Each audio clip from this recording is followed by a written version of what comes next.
Okay, so without further ado, let me read and let's welcome our guest speaker. Wait a second. He is a sexual and reproductive health and rights advocate. He also holds a certificate in professional development for HIV policy leaders and international studies. He has over 10 years of volunteering experience and more than 5 years of professional experience in program management, mentoring and evaluation or M&E, financial management, and grant management focusing on adolescent health and youth programming, HIV and AIDS prevention, sustainable development, child protection, and protection against sexual exploitation, abuse, and harassment, or the PISEA, as well as the leadership, management, and community development. Everyone, please welcome our distinguished mentor and speaker for today, Mr. Carl Angelo Ortiz. Let's give him a round of applause. Thank you so much.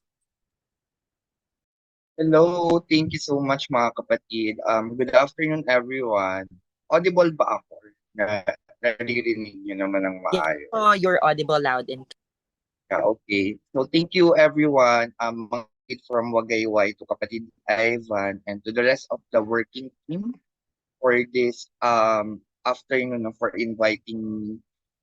Again, I'm Carl Angel Ortiz po. Previously, if you're familiar with Youth Peer Education Network, YPeer Pilipinas, nasa YPeer ako no, for the longest time. I started when I was 14 years old. Ayan, thank you for sharing my slide po. But currently, nung nag-start by March, nandito ako ngayon as program coordinator for social media and outreach with the Philippine NGO Council on Population Health and Welfare based in Pasay City. Isa siya sa mga pinakamatagal na NGO and medyo hindi pa ganun kalakasan din yung youth component dito sa PNGOs more than doon sa pinanggalingan ko. But nonetheless, I'll be sharing some of the ideas and information na I have learned for more than I'm turning 28, I started 14. So 14 years to be exact in volunteering and working with different NGOs. So very personal yung atake din when it comes of discussing yung presentation this afternoon. Na pagpapakatao at paninindigan, living our values in advocacy, but ako dinagdagan ko na embodying integrity, service, and so, actually, kung ito nga ay face-to-face, may papa-activity sana ako. Pero we can still do that, no? In our home, individually, na parang before we start, kindly think of adjective using the first letter word of your name that best describe you. Or kahit anong letter doon. Or kung gusto mo yung buong name mo, like for example, Carl, C for cheerful, A for active, R for responsible, and L for a leader. So, ayun. Or kung if there is someone na joining with us today, kung gusto nyong i-share kung ano yung adjective that best describe you based on your letter ng inyong name. Or kahit sa chat lang kung mahina ang ating internet.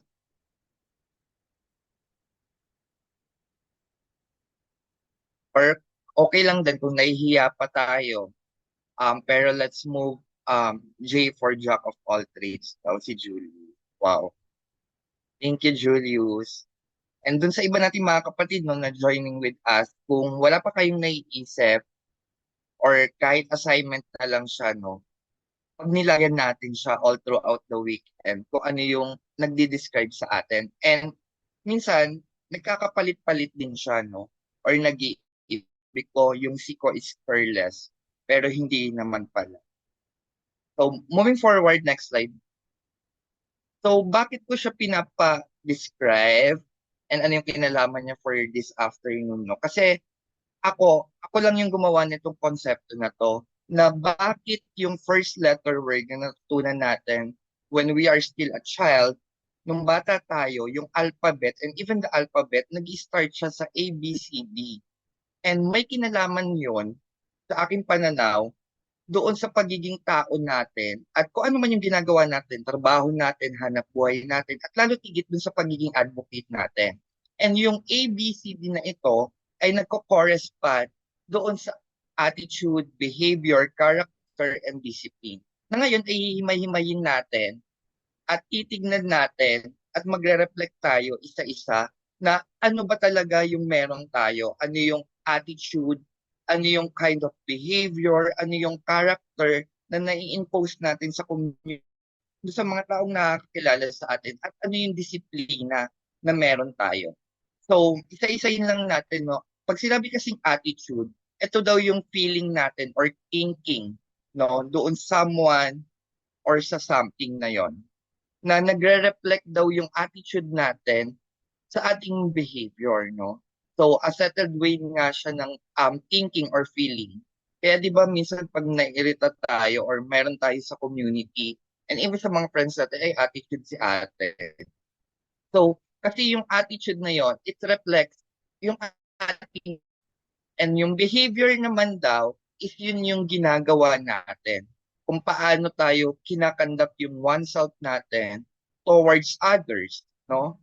Kaya 'di ba, laging na magkadikit si attitude kay behavior because the behavior ay yun yung refleksyon ng ano yung attitude na meron ng isang tao. Samantalang yung C, yung character naman o yung ating mental and moral qualities na distinctive sa individual. Kaya di ba yung mga binabasa nating novel, yung pinapanood nating mga movies, may nakasulat doon ng mga character, no? Kaya minsan sinasabi natin sa artista na ay very in character siya sa pagiging demonita, sa pagiging babaeng matino or ano man yung character, no? Ganon din tayo bilang isang advocate at bilang isang tao, we possess certain character. Na kapag sinabi, si Carlian, ito yan siya eh. Si kapatid na Ivan niya, ito siya. Kaya mahalaga na nire-reflect natin ano yung mga A, B, C, and D natin. And lastly, yung D naman, yung disiplina or yung discipline natin. Marami siyang pagpapakahulugan at kinuha ko dito yung practice daw or training, no? Kasi tayo as advocate, we are also a leader, no? We train other peers like us or other advocate or other leader, no? Kung ano yung disiplinang meron tayo for us to obey yung rules or yung code of behavior. So bumabalik tayo dun sa behavior. Kung ano yung klase daw ng disiplina. Kasi ito, sa discipline naman lumalabas, ano yung mga non-negotiable traits, no? Na gusto natin at ng ayaw natin. Pero minsan, nagiging daan din siya, no? For punishment. Pero we don't want a punishment or just to correct. Pero may other way. Later on, as we move forward, ay malalaman natin. So, I use the photo. These are my senior high school classmates. We are first batch ng K to 12. Kasi sa kanila ko unang ginamit yung ABCD as a leader ng classroom namin, the whole senior high school ng PUP by that. Next slide.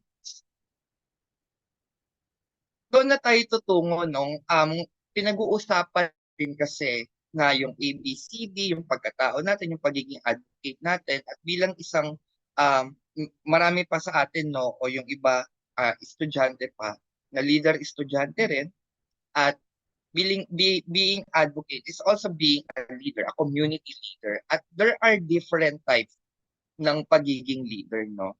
Na ito, papadaanan natin, like meron daw transformational leadership, may servant leadership, at yung situational leadership. So, isa-isayin natin. Dun sa transformational leadership, dito daw ay ini-inspire ng leader and motivate yung mga follower. So, meron pa ding leader and follower, no, na lumalabas. Pero, you are inspiring them and motivating them to the best na full potential ng isang tao, ng isang kasamahan natin. Samantalang yung servant leadership naman, yung pangalawa, kung saan tayo bilang isang leader, pinaprioritize natin yung paninilbihan, no? O yung pagsisilbi dun sa mga kasama natin. At panghuli, ito yung medyo balimbing, no? Kung titignan, um, na hindi ko siya, um, ito lang sa akin, no? Na hindi ko rin siya ganun kagusto. Pero ito daw yung pinakamadali, yung flexible na approach ng pagiging leader na tayo ay, yung estilo niya ay naka-follow doon na kung saan ano yung pangangailangan lang or kung ano yung madali. Pero depende rin naman yan. Pero yun din yung kailangan natin tignan na ano ba talaga yung best leadership style na pasok sa atin. Kaya mahalaga yung ginawa natin kanina to identify ourselves, no? Ano ba talaga tayo? Ano yung kumakatawan sa atin? Ano yung kind of attitude, behavior, character, and discipline na meron tayo? Then saka natin siya ipasok dun sa leadership style. Dinaanan lang natin yung three styles, no, ng leadership. Pero in next slide please, mas pagtutuunan natin yung ating servant leadership, no? So, ito yung mga kabataan na nakasama ko nung mga nakaraang taon na naturuan din natin. So sa servant leadership, no, na popularize yung konsepto na to by Robert Greenleaf noong 1970 dun sa kanyang servant leader na essay. Na binabanggit nga ito ay isang filosofiya na kung saan pinapractice, no, yung pag-emphasize ng yung pagiging leader na ang kalangunahing role ay ang pagsilbihan yung kanyang mga kasama, hindi pagsilbihan yung sarili, hindi yung para sa interest niya. Kumbaga, mas gusto niya mag-serve, mag-provide ng serbisyo, pangyarihang nakukuha niya at control, no? So, doon natin siya pagtutuunan ng pansin. Kasi tayo bilang mga community leader and advocate, ito yung pinakakailangan. Next slide, please.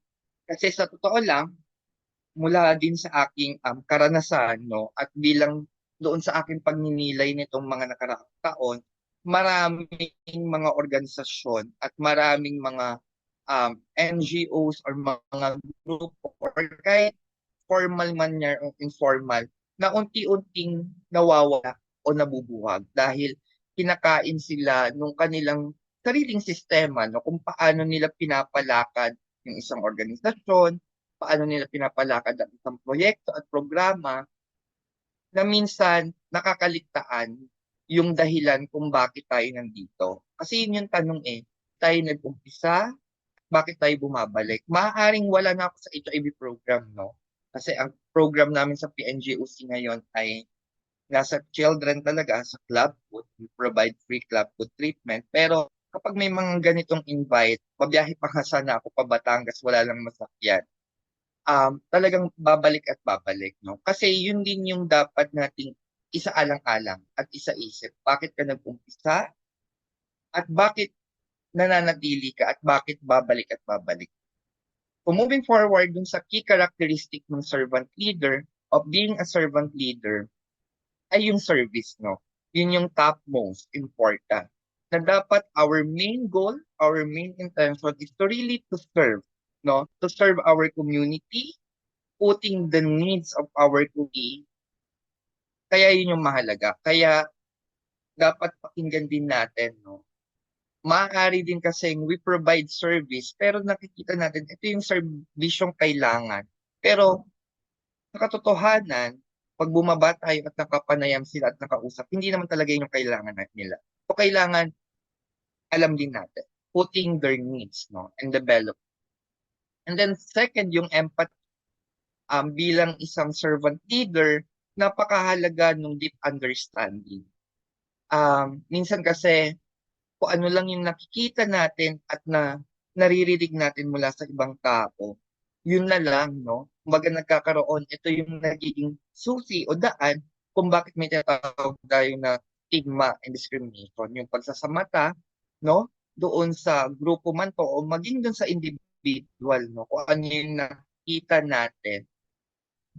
Kailangan, yun nga, marunong tayong makinig, um, bukas yung ating tenga, no, doon sa sitwasyon. And ang third kasi doon, hindi lang tayo nakikinig, no, upang marites o makichismis, pero proseso din siya, no, at kabahagi siya nung leader. Nagtatribe talaga tayo na makatulong. Makatulong na maghilom din yung sugat. Like for example, later on, no, we will discuss another subtopic. Doon, biktima, example, kung ano man ito, no, dun sa ating mga community, ito man ay community ng ating mga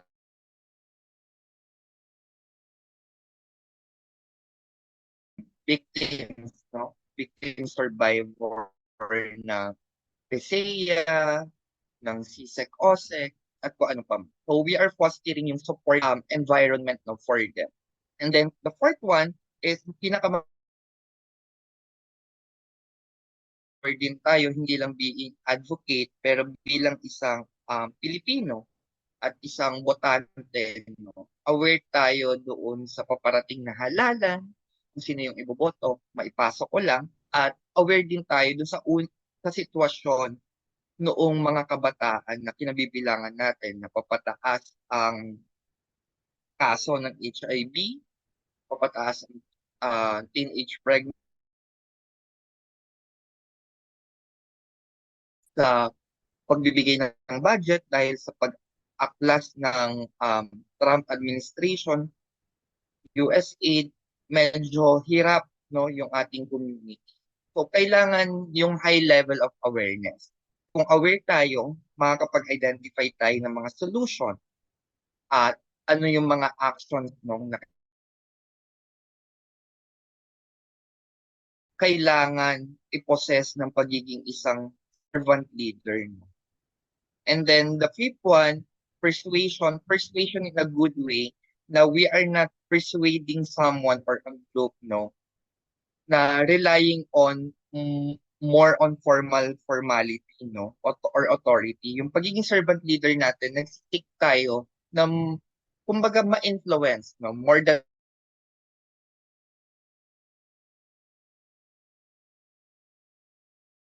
influensya tayo in a good way, no. There is bad influence as well, no? Doon through reasoning, no, collaboration. Kasi pinapaintindi natin na ito yung kasulukuyan, because of our awareness, ito yung kasalukuyang kinakaharap ng mga kabataan, ito yung ito yung mga kailangan, ito yung dapat natin gawin na hindi po kabataan, wala tayong magagawa. So we are trying to influence and to collaborate, no, with our own community. And then seventh yung ating conceptualization, no. Dito bilang mga servant leader, student leader, mga advocate, no, as a servant leader, dapat na-envision natin yung future. Like for example, ito yung call sa atin sa HIV program. The Global Fund will not here to stay for a longest time. What will happen? And ganun din, no, ma-call out din natin yung other stakeholders, the community, other INGOs, the government, di ba, na umalis ang US, may kakulangan sa budget, pero ito ang tunay na sitwasyon. Ano ang kailangan natin gawin? No? At the end of the day, hindi din natin kalaban yung gobyerno, pero hindi dapat din tikom ang ating bibig, no, sa tunay na sitwasyon na kinakarap natin bilang bata, bilang kabataan, bilang parte ng isang organisasyon na nagsusulong ng pagkakapantay-pantay, na may mga ganitong programa at proyekto. And then, the last one, yung stewardship, no? Na tayo as servant leader, we see ourselves, no, as steward, no, doon sa organisasyon, at doon sa community na kinabibilangan natin, no? Na kailangan i-ensure natin na may kinakahinatnan, no? Meron tayong may kanina may vision tayo, may mission tayo. We set yung goals din, no? Yung step by step para sumakses. Na ano ba yung paano tayo masussustain? Kasi sadly, sad to say, to be honest, there's a lot of NGOs, CBOs na unti-unti na silang nabubura sa mapa. Na sayang, magagaling sila, pero dahil sa mga maling pamamalakad at sa kawalan noong pag-envision, no? At minsan, dahil na rin doon sa kawalan ng integridad, no? Minsan, nakakasilaw ang pera, ang posisyon. Pero sana hindi mangyari yun sa atin o isa sa atin. At yun yung call. Maaari nating balik-balikan itong slide. No? Tignan natin isa-isa. At mamaya, pagtapos nitong 3 oras natin pagsasama-sama, balikan natin mula doon sa ABCD, mula doon sa adjective that best describe ourselves, at ano yung mga characteristic na hinahanap ng pagiging servant leader. At ito naman ay hindi hinihingi sa atin agad-agad na maaaring 100% na tayo in terms of service. Pero sa empathy, hindi pa ganon. So work in the progress din siya. Na katulad ni Kuya Carl, ako naman before, I'm not into lahat ito ay napokus. At to be honest, until the moment of 14 years no, in the program, hindi pa naman 100% yan lahat. So, araw-araw pa rin naman tayong natututo. At yung natutunan natin ay ginagamit. At babalik tayo saan tayo. So, next slide. Kaya moving forward, yun yung kind of leadership, no? Styles of leadership. We have 3. We focus on servant leader. Pero ako, as part, no, I'm part as well of the Jerry Roas Foundation, as Jerry Roas leader and high scholar, no. We have these core values of integrity, service, and excellence na bit-bit ko kahit saan ako mapunta. Nanggaling ako sa YPeer, minsan akong nag-ELF, kasama ko si kapatid Ivan dun sa aming legal literacy training, nasa PNGOC ako, at saan man ako pumunta, binibit-bit ko yung ISE, no, o yung Integrity, Service, and Excellence. What is integrity is all about? Ito daw yung pagiging honest, no, or yung having a strong moral principle, moral uprightness, no. Ito yung pinakamahirap sa lahat. Yung integrity kasi dapat you possess it even walang nakakakita, walang nakakaalam. Kasi di ba kung makikita nyo sa mga paligid natin, kaya gustong-gusto ko rin yung Rotary no? Yung be honest even others are not. Yung mga ganun, yung 4 nila. No? Pag nababasa ko yun, it reminds me as well of ISE, no? Yung aming core values ng integrity, service, and excellence na kailangan. Kasi marami na yung iba kapag nagkakapondo, kakaroon ng posisyon, ginagamit yung posisyon no, para mangkamkam ng budget na meron ng isang organisasyon. And then second, babalik tayo sa service, the action natin na ginagawa for us to help our community. And then excellence, the third one, even you are paid or not, pero if you are really embodying it, you put excellence no doon sa ginagawa mo. Hindi pwede ito yung okay na to, pwede na to, tama na to. Dapat always 100%. You show up. May sakit ka, um, may, may pinagdadaanan ka, you show up as well. Mahalaga din. Pero wag din na makalimutan magpahinga. Pero putting the best in you, the best you can, no? Every time na may gagawin. Iwan ko din sa inyo yung ISEF o yung ating integrity service. Excellent. No? So, next slide po. So, may time pa ba ako or I talk too much, no? Paano lang. So, padaanan ko lang din yung PSEA or yung protection on sexual exploitation and abuse. Sana hindi pa information overload, but checking everyone, okay pa ba? Pa-heart react na lang kung okay pa or I need to stop. okay pa. Okay pa yung working team. Pero yung mga kapatid nating mga advocates, ayan, thank you. Thank you sa heart. Sige yun, no? Padaanan ko lang yung PISEA kasi very important din siya when it comes to being advocate and especially now, no? And previously din, ako yung PISEA officer ng YPR for the longest time. I'm the one in charge to all the PISEA, no? So, yung protection on sexual exploitation and abuse or PISEA, but for some of the INGOs, they even add harassment, no? Kaya PISEA with age. So, ito yung measures, no, dun sa pag-prevent at pag-respond doon sa mga tinatawag nating sexual exploitation and abuse and harassment.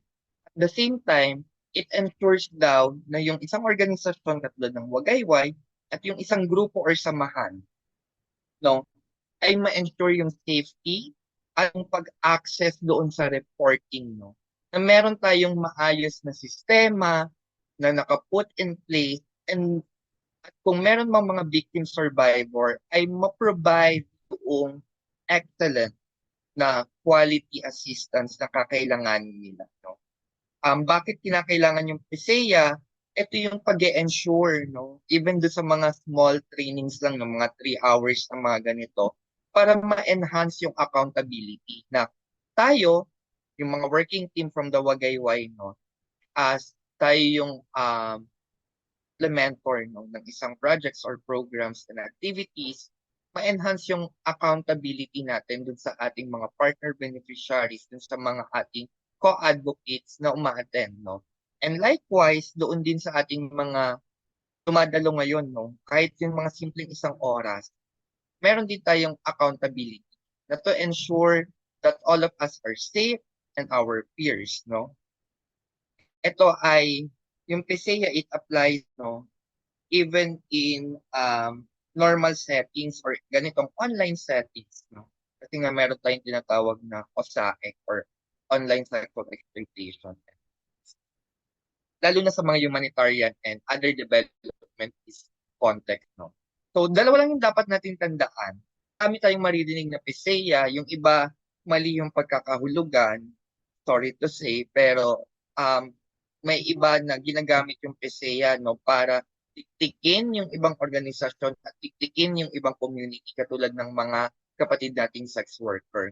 Pero lagi tayong pinapahalahanan na balikan natin yung dalawang dokumento. Dalawa lang naman yan eh. Yung UN Secretary General's na Special Measures for Protection ng Sexual Exploitation and Abuse, downloadable yan. And then yung Interagency Standing Committee na Minimum Operating Standards for PISEA. So, medyo texty siya, pero hindi naman siya ganun kakapal.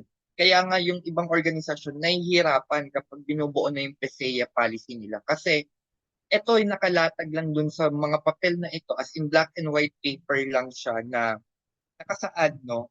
Ano yung mga minimum standards, no? Pero yung pinaka-policy, wala talagang pagkokopya.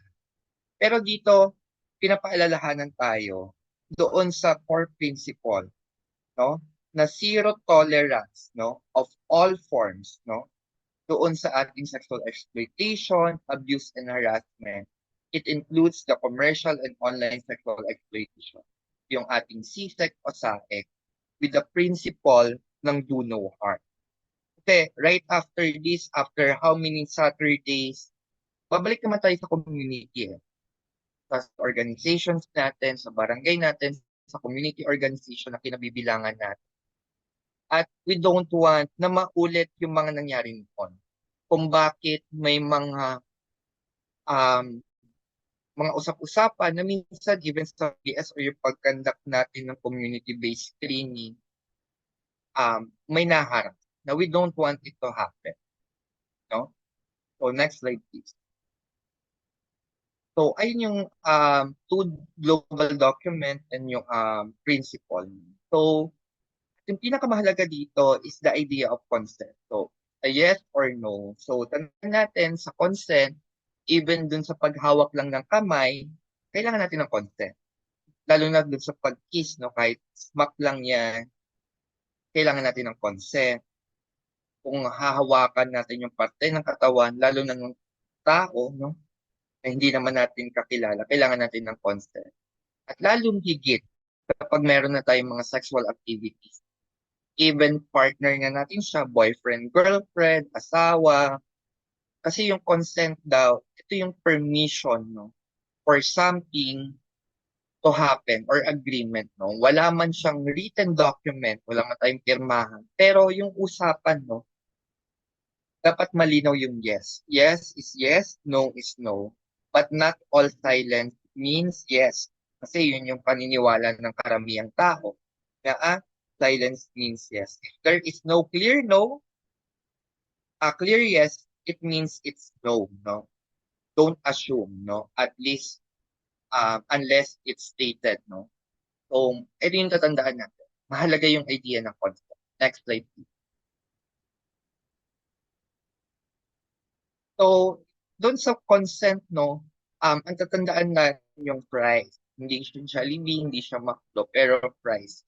So, yung price is freely given, no, binibigay siya freely, depending doon sa inyong pagkakasundo, no, at walang sapilitang nangyayari. Kaya siya tinatawag na freely given. If I said yes, umoo ako kay kapatid Ivan to join you, okay yan, freely given yun. Yung time, yung effort, and everything, no? And the same with the consent should be freely given. Walang sapilitan, walang pananakot.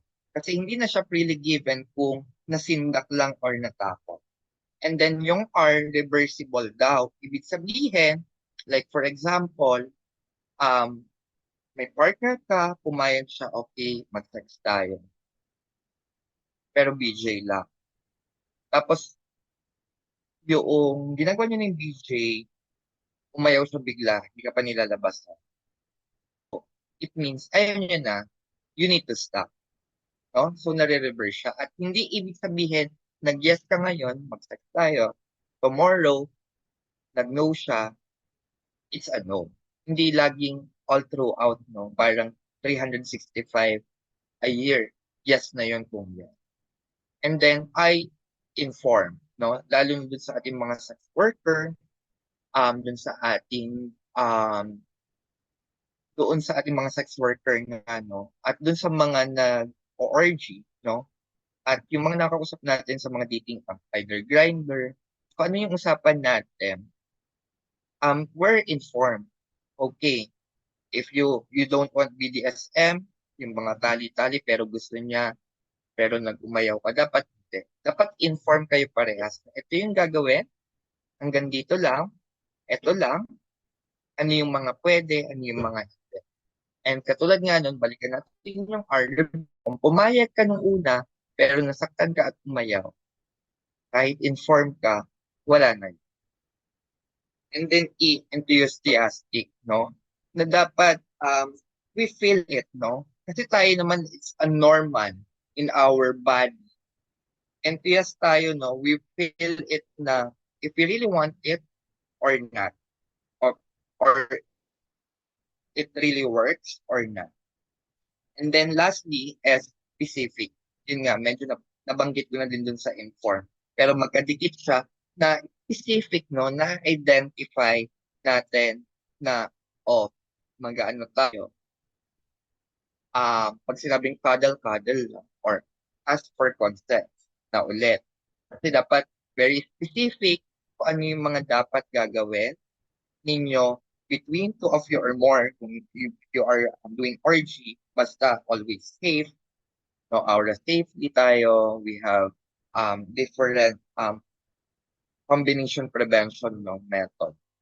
So, yun yung fries. No? So, yun yung consent at yun yung fries na lagi din natin tatandaan. Ang dami ko ng letters na binabanggit but we will share the slide to you. Next slide, please. And last slide na to, no?